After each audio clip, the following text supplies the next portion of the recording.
welcome to your coffee break on the HAN Network. I'm Kate Czaplinski with the latest local news, including the major storm damage throughout the region today. Frank Granito will have a look at your forecast and later on a Nutmeg Sports Update, and Donald Eng will join us later to take a look back on this day in history. But first, the region is cleaning up after a damaging and deadly storm hit Tuesday evening, leaving thousands in the dark. Now, HAN's Ridgefield Press has shared some of these most extreme damage photos with us. They report there that 18 roads were closed this morning in town. Now, there have been 2 storm-related fatalities in the state, one in Danbury, where a man reportedly died after his car was hit by a tree, and another death has been reported in New Fairfield, Connecticut. Now, Ridgefield's CERT team with a drone also captured a shot of Lake Mamanasco area on Wednesday, where you can see several trees down there. Now, they say that cleanup there will take a long time, as those are very large trees. Now, the shoreline was also hit hard. You can take a look at this haunting photo of the storm moving in over Rowayton. This was taken by Lorene Valente and shared with our own Darien Times. Just incredible there. Now, the National Weather Service is sending a team to Connecticut to assess storm damage and to assess whether or not a tornado actually touched down. Now, a second team will be assessing the damage in Connecticut. Eversource reporting this morning that more than 86,000 customers in Connecticut are in the dark. United Illuminating reports that 5,265 customers are without power. Now, many school districts opting to close today due to power outages and downed wires and trees. Monroe volunteer firefighters reported that they responded to over a dozen emergency calls, including a tree on a house, a smoke odor inside 3 homes, as well as a motor vehicle accident and wires down. Now, state police are saying if you're cleaning up to use caution around any downed power lines, as some may still be live. Now, the Connecticut Department of Energy and Environmental Protection also reporting this morning that there's extensive damage to a number of Connecticut state parks and forests. Now, those parks will remain closed until an assessment can be made of that damage. They strongly urge the public to stay out of those parks and any other areas with obvious tree damage until assessment and hazard mitigation can take place. Now, so far, those list of parks includes Sleeping Giant State Park in Hamden, Chatfield Hollow Park in Killingworth, Kettletown State Park in Southbury, Southford Falls State Park in Oxford, as well as Squan's Pond State Park in New Fairfield, Putnam Memorial State Park in Reading, Orton Brook State Park in Wallingford as well. They say that more parks may be added to the list as the day goes on. Now, in other news, in Stratford, an exterior light fixture failure caused a fire early Monday morning on Buckskin Lane. Now, Stratford firefighters were called at about 5:37 in the morning for a report of a fire at a condo on 45 Buckskin Lane. Now, firefighters had to put that fire out in about 20 minutes and contained the damage to the front entry and roof of one of those units. Now, Lampard said the owner was found asleep inside the home, unaware of the emergency. She was evacuated and treated for non-life-threatening exposure to the smoke. Lampard said an exterior light fixture failed and burned through the exterior wall into the attic and then through the roof. He said the homeowner will be displaced until repairs can be made and the inside of the home can be cleaned. And in other news, services have been set for a volunteer firefighter who died in a single car accident on Saturday. Now, according to police, 22-year-old Austin Buani, who volunteered with the Shelton and Trumbull fire departments, was driving a Nissan Altima when he lost control of the vehicle and hit a utility pole on a Fairfield road early Saturday morning. Now, Buani was a resident of Stratford, and he worked for Panera Bread in Shelton and attended Housatonic Community College. He was a 2014 graduate of the Valley Fire Chiefs Regional Training School. Now, a funeral service celebrating his life will be held this Friday, May 18th at 11 in the morning, and that's going to be at Covenant Church of Easton on 1 Sport Hill Road. Now, friends can also greet the family on Thursday from 3 to 8 p.m. in the Spear Miller Funeral Home on Benson Road in Fairfield. You can get more information at StratfordStar.com. And in Milford, 2 men and 2 juveniles were caught early in the morning, May 15th, allegedly stealing items from a truck. Well, Milford police responded to the area of Kings Highway and Mark Street at about 2:15 in the morning, May 15th, on the report of a man trying to take items from a truck box. Now, officers arrived and found that the vehicle that had been described in connection with the theft was parked in a residential driveway, and its occupants were trying to hide from police. Now, according to police, officers made contact with the men inside the truck, 18-year-old William Higgins of Carriage Drive in West Haven and 27-year-old Stephen Verity of Naugatuck Avenue in Milford, as well as 2 juveniles. Now, the complainant was able to identify the men as the ones attempting to take the items from the truck box. Higgins was charged with 6th-degree larceny, conspiracy to commit larceny, as well as risk of injury to a minor. Verity was also charged with criminal attempt at larceny 6, conspiracy to commit larceny, and risk of injury to a minor. And Hearst, Connecticut media reports that a Newtown man charged with exposing himself to teenage girls on Fairfield's Jennings Beach has been granted a pretrial probation program. Now, following a hearing on Tuesday, Superior Court Judge William Holden granted the supervised diversionary program to 62-year-old William Connolly.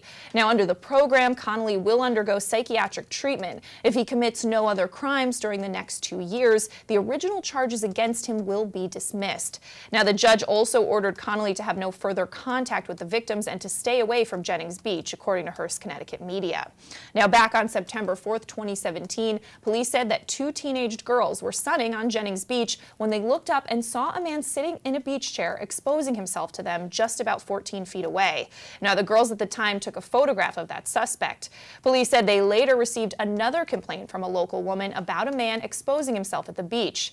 This time, the woman took a video of the man. Now, police distributed a photograph of that suspect taken in the first incident to area news media in an effort to identify the alleged flasher. They said they subsequently received numerous calls, many complaining of that man exposing himself, but a few identifying the man in the photograph as Connolly.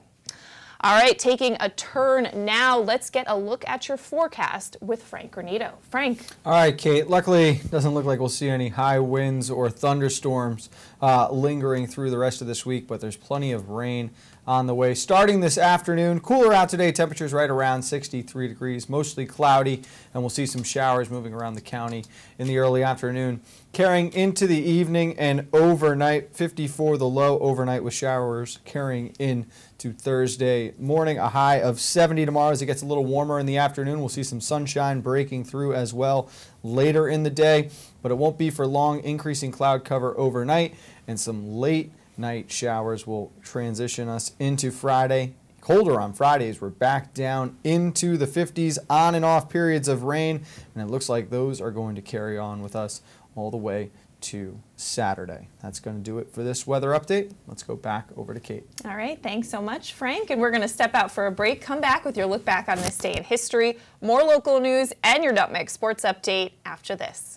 At Pamby Motors, we're not worried about being the biggest dealership. We're focused on being the best. We're dedicated to giving you the best experience we can. The Pamby Motors team is here to help you choose the right Chrysler, Jeep, Dodge, or Ram in a friendly, pressure-free environment. And right now, during Ram Truck Month, get up to $14,000 off on all in-stock 2017 Ram 1500 pickups. Come in and see us for details. Visit Pamby Motors, Route 7 in Ridgefield, PambyZone.com.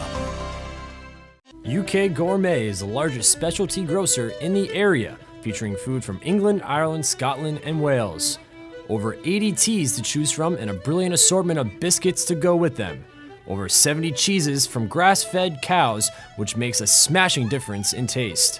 The creamiest chocolate you'll ever taste using no artificial colors or preservatives. So say hooray for UK Gourmet, 78 Stony Hill Road in Bethel, or visit ukgourmet.us. Had a sports injury or slip and fall that needs immediate care? Ortho Connecticut Walk-In Urgent Care gives you direct access to orthopedic specialists fast without an appointment. Biking, golf, tennis, soccer, whatever the sports injury is, sprain or fracture, Ortho Connecticut Walk-In Urgent Care can help. Open 7 days a week now at 4 locations: Norwalk, Darien, Westport, and Danbury. Go to myorthoct.com, like them on Facebook.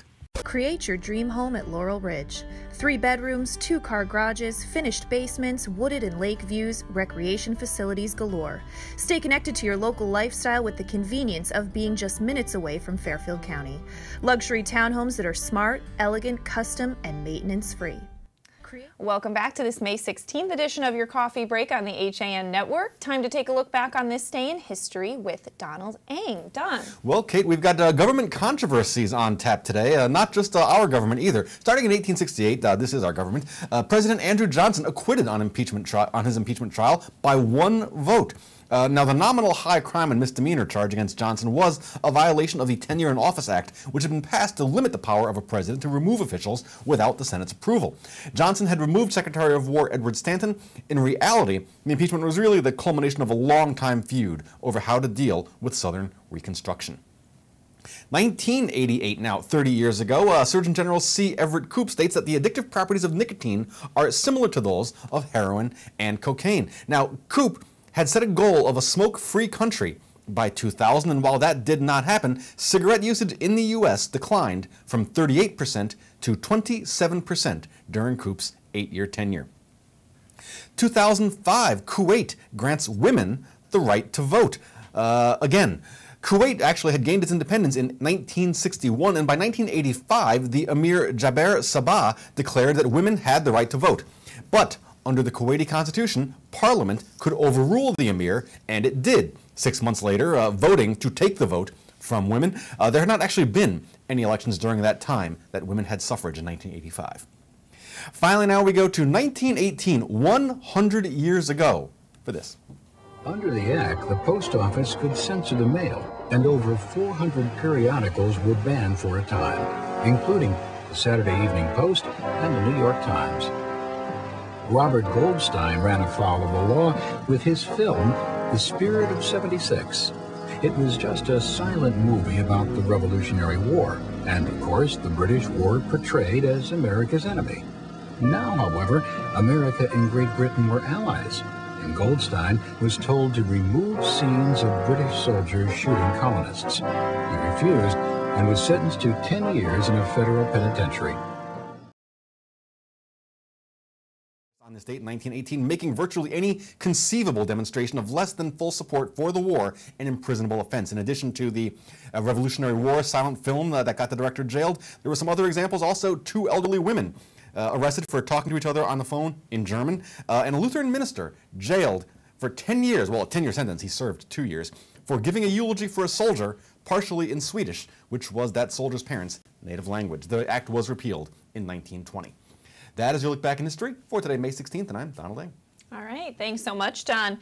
Well, in other local news, the Reading Pilot reports that should he be elected Connecticut's Attorney General, former Republican State Representative John Shaben said he would work to avoid ending up in court. Now he will end up facing a primary to win that post, having lost the endorsement at last weekend's state Republican convention at Foxwoods Casino.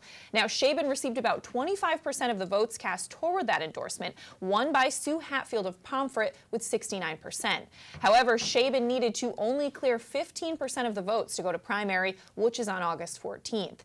Now, should he prevail in the primary and the November 6th state election, Shaben said that he would work to reach solutions without litigation. He said, in part, my entire approach has been and will be to talk first and try to resolve problems and avoid conflicts, and then sue second, if at all. Now, Shaben, who has lived in Reading for 18 years, also said that taking that approach helps everyone. He said, sometimes you have to throw a punch, and if it's to protect our citizens, we're going to do it. Now, Shaben represented the 135th district, which includes Easton, Weston, and Reading, from 2011 until 2017. He was the Republican Party and Independent Party candidate in Connecticut's 4th Congressional District in 2016, losing to Democratic incumbent U.S. Representative Jim Himes. And in other political news, Darien 1st Selectman Jamie Stevenson will primary for the office of Lieutenant Governor after earning and exceeding the required 15% delegate support at last weekend's Republican convention. Now, Stevenson told our Darien Times that it was probably some of the most focused work I've ever done, she said. I had to talk to various small groups over the course of 2 days. Now, Stevenson earned 220 delegate votes at the convention, or 19.86%. Now, New Britain Mayor Erin Stewart, who changed her race from governor to lieutenant governor the day before the convention vote, earned 290 votes, or 26.17%. Now, Senator Joe Markley, who represents Southington, earned 594 votes, giving him over 53%. Now, we're going to be talking with 1st Selectman Stevenson on CT Pulse just later today at 12:30. In Milford, an applicant has withdrawn a plan to build housing at a historic site. Now, a historic Prospect Street house was the only item on the Planning and Zoning Board's meeting agenda for Tuesday, May 15th. It was a petition of Patrick Rose for a site plan and a CAM review to establish 44 units of housing, as well as first-floor parking and office space on that property that was once part of the home lot of Milford's founder, the Reverend Peter Pruden. Now, the city's first burying ground was in Pruden's backyard, meaning that a number of Milford's founders are buried on that property, according to city historians. Well, on Tuesday, that meeting was canceled after the application was withdrawn. And Joel Barlow High School students are about to take a survey that may lead to insight into how communities can help them face challenges and enhance their well-being. Now, parent Ava Ortiz is involved in the East and Reading Community Care Coalition, the group that pushed for the Attitudes and Behaviors Survey that was created by a Minneapolis-based search institute and will be administered the week of May 21st to 10th and 12th graders at Joel Barlow, as well as to 8th graders at Helen Keller Middle School in Easton and John Reed Middle School in Reading. Now, the surveys have been administered to students in several towns in Fairfield County, but this will be the first time in Easton and Reading. That online survey is the outgrowth of research with 3 million young people based in the Search Institute's framework of 40 developmental assets, that according to the Institute's website. Now, the fewer assets that young people have, the more likely they will engage in risky behavior, Ortiz said, while more assets signify less risky behavior. Now, survey questions measure the engagement in risky behavior, and they're available for viewing now at search-institute.org. You can also get more at aspetuck.news. We're going to throw it back over to Frank Granito now for your Nutmeg Sports Update. Frank. All right, Kate, no surprise here. Most of the action in the FCAC postponed yesterday. 2 games were played, though, as Staples defeated St. Joe's in baseball by a final of 8-1. The Wreckers locking up the number 2 seed in the FCAC tournament. With the loss, the Cadets now sit 5th overall in the conference. In softball, a meeting between 2 of the hottest teams in the conference right now, as Trumbull remains unbeaten in FCAC play and improves to 18-1 overall on the season. They defeated Stanford 13-2, just the second loss for the Black Knights in the past 2.5 weeks.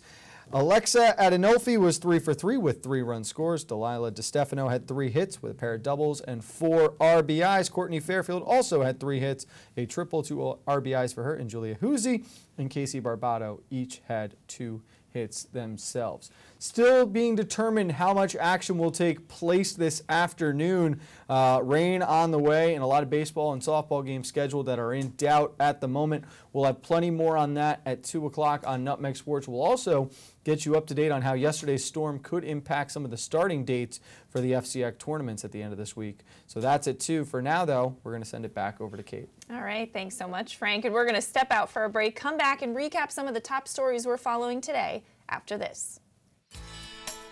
Now teeing off, Paul Miller from Miller Nissan in Fairfield.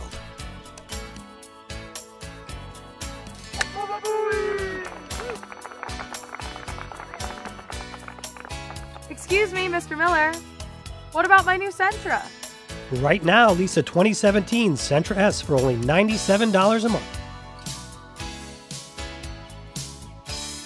He is never going to retire. At Galt, we always put you first. As your full-service home heating partner, we provide expert delivery, installation, and maintenance for all your heating needs with knowledgeable, friendly professionals that give you peace of mind 24/7. Galt Family Companies, you first since 1863. At Rings End, we say it's time to re-love your home. Time to refresh and reinvigorate the way you live. And whether you're redoing something big or small, remember the letters RE stand for Rings End. We're the new model in home remodeling. A Better View Window Cleaning Plus has been cleaning glass all over Connecticut for over 20 years. They also specialize in cleaning chandeliers, mirrors, skylights, tiles, and will power wash anything that needs cleaning. They hold an A+ rating with the Better Business Bureau and are fully insured and bonded. When you deal with the Better View, you're dealing with the best, not the rest. Call today for a free estimate, 203-284-8836, or visit them online, abetterviewcleaning.com. Now teeing off, Paul Miller from Miller Nissan in Fairfield.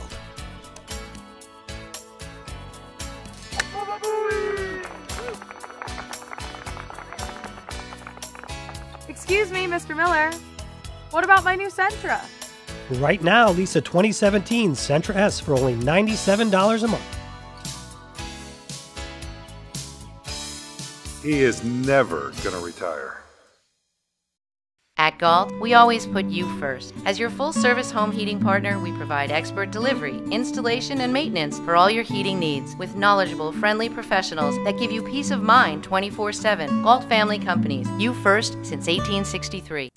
Welcome back to this May 16th edition of your Coffee Break on the HAN Network. I'm Kate Czaplinski recapping some of the top stories we're following today. The region is cleaning up after a damaging and deadly storm hit Tuesday evening, leaving thousands in the dark.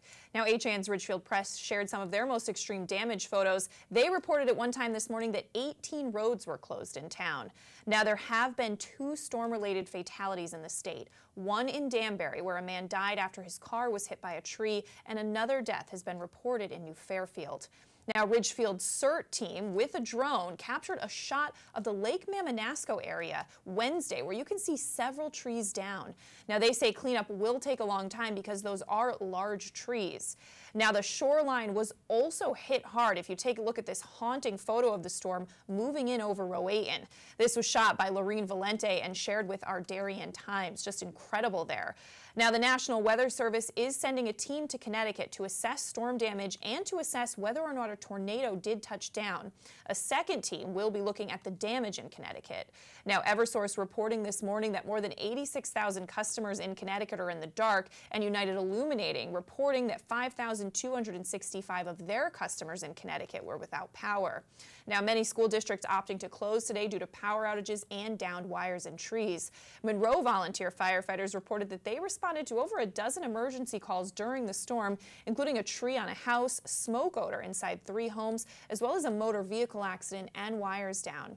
Now, state police say if you are cleaning up today, to use caution around any downed power lines, as some may still be live. Now, the Connecticut Department of Energy and Environmental Protection reporting that there is extensive storm damage to a number of Connecticut state parks and forests.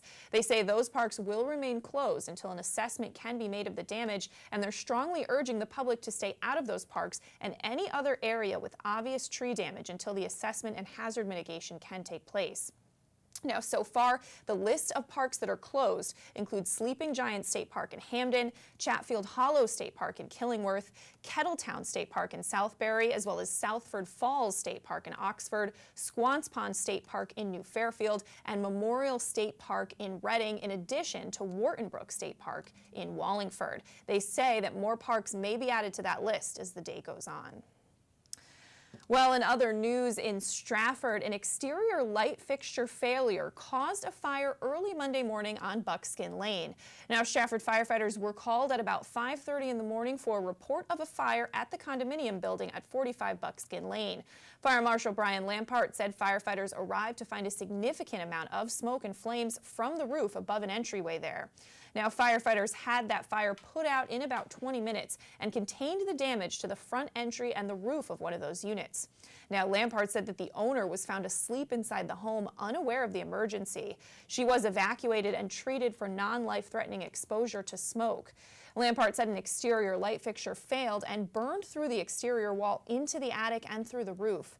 Lampart said the homeowner will be displaced until repairs can be made and the inside of that home can be cleaned. And services have been set for a volunteer firefighter who died in a single car accident on Saturday. Now, according to police, 22-year-old Austin Buani, who served with the Shelton and Trumbull fire departments, was driving a Nissan Altima when he lost control of the vehicle and it hit a utility pole on a Fairfield road early Saturday morning. Now, Buani was a resident of Stratford, and he worked for Panera Bread in Shelton and attended the Housatonic Community College. He was also a 2014 graduate of the Valley Fire Chiefs Regional Training School. Now, a funeral service celebrating his life will be held on Friday, May 18th at 11 in the morning. That'll be at Covenant Church of Easton on 1 Sport Hill Road. Now, friends can also greet the family Thursday from 3 to 8 p.m. in the Spear Miller Funeral Home. That's at 39 South Benson Road in Fairfield. You can get more at StratfordStar.com. But let's get one final look at your forecast now with Frank Granito. Frank.